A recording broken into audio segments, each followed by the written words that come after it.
But we will begin with something in sports media that I wrote about, and it turns out you might disagree. There might be some disagreements. I wrote about Sam Ponder getting the axe from ESPN. She was on Sunday NFL Countdown. Robert Griffin III also got the axe from ESPN. It was a bit of a surprise firing right before the football season. And there was some chatter out there in more right-aligned media that perhaps she was ousted because she had been outspoken on keeping women's sports biologically female. I did some phone calls, did some digging. I just didn't get any evidence of that. I also reached out to the Outkick side and said, hey, if you've got some evidence, if I'm out on a limb, tell me about it.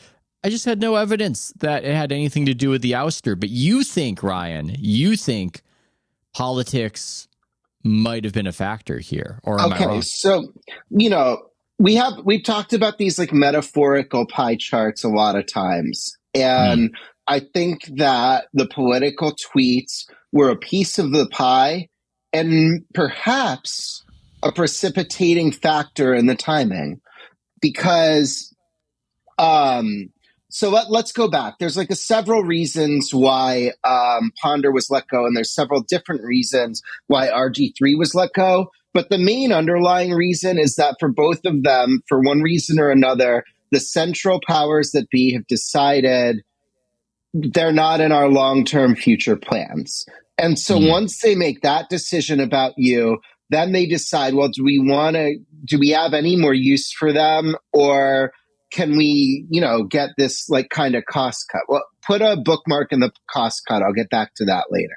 Okay. But with Ponder, so she's making definitely into the seven figures, and someone sent me that she was making $3 million. I don't know if Marchand reported that or someone else said that, or if it was a guess or whatever. She was certainly making over $1 million a year, and her primary job was hosting Sunday NFL Countdown about 20 days a year. And ESPN is now in the volume business. If you're going to be making a lot of money, you either have to be giving them acreage, or you have to be someone like Joe Buck and Troy Aikman that they just had to import to fill a hole. And so Ponder was like kind of like a relic of the Nick Khan era. Nick Khan was a super agent who accumulated, I'd say half, honestly, of the biggest names in sports media under his kind of clientele. He would call John Skipper up and effectively staff ESPN back in the day, for those who do not know. And so now he's like running WWE, and they've tripled profits in the 4 years he's been there. And just, clearly like a generational talent at selling. And so Ponder was one of his clients and had this long deal that paid her a lot. I guess I'm not 1,000,000% sure if she was still on like the deal like from 4 or 5 years back, but that's what I believe anyway. And so there's like they're just not going to pay her anywhere near what she makes to just do that job anymore. There's that. There is. She blew up Barstool Van Talk, and that was a project of Burke Magnus, and Burke Magnus is now totally in charge. And so, look, that wasn't, once again, that's not the only reason, but I believe that it could have factored into some context for that? Barstool was going to merge with ESPN. They weren't merging. They were airing a show with Big Cat and PFT commenter. And Ponder went back and found comments that Dave Portnoy had made about her and like not wanting to see her kid on College Game Day that were communicated in vulgar, like, I don't know, 2012 era Dave Portnoy tone. And she's on there to get men. She's on there to get men hard, or whatever he was saying back in the day. It's good exposition by you, Ryan. But the word of warning: never disagree with my framing of an issue. They were merged. God damn it! No, you're probably correct. Anyway, you were saying.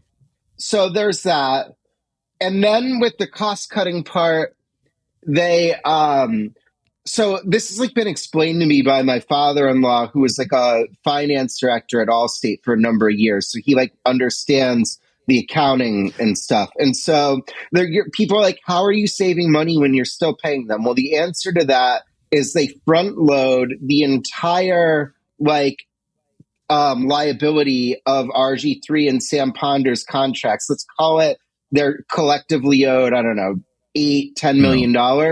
And you take that and you put it as just a loss on this year's financial statement. And so that saves you in taxes because ESPN is a profitable company. Taking this as a loss now makes them $8 million less profitable and thus lowers how much they have to pay in taxes. And then there is the politics. So she had during I don't even know which saga that she and Sage Steele jumped in on Yeah. this about like 6 months ago or whatever. It wasn't Leah Thomas, it was somebody else who came after Leah Thomas. But they were outspoken against the idea, which we've talked about before, of transgender women competing in women's sports. And this, of course, somewhat relatedly became an issue in the Olympics with Algerian boxer Amani Clef. And we cannot go through all of this. She's not trans, but it's XY, likely DSD, the whole, there are a lot of initials so when it comes to the boxer. with like, you know, Kirk, by the way, Kirk Herbstreit got all on this issue too, and he's not getting fired. He's still their lead college football voice, which is an enormous priority for the company. I feel like you've been making my case for me up to this point. No. Here it comes, though. Here it comes. Okay. I'm getting there. I was building it. This is the pie chart. The last part of the pie chart is that within a week of her dismissal, like there was some thread that started with Herbstreit's comments, and then somebody asked, well, how do you determine a male and how do you determine a female? And Ponder in the replies to this goes, male is XY, female is XX. And so this was within a week of the dismissal. And one day before the RG3 dismissal, he just like leveled a shot at Paul Feinbaum and accused him of like taking cheap shots at Florida State. Now he didn't name Feinbaum, but like Feinbaum was doing some like, oh, Florida State didn't belong in the playoff, like stop whining or something, some like bit on TV and, you know, the traditional Paul Feinbaum fan base trolling fashion. And RG3 just fires off like a 1,000,000-word tweet about people taking cheap shots at Florida State. And it's like you can put two and two together. He was right on ESPN's airwaves saying that, and like X minutes later, this long RG3 diatribe comes out. Now, he was like another one who they had like decided that he wasn't in their long-term future plans. They took him off Monday Countdown for Jason Kelsey. And he's also another person who's making a lot of money for not a lot of acreage at ESPN.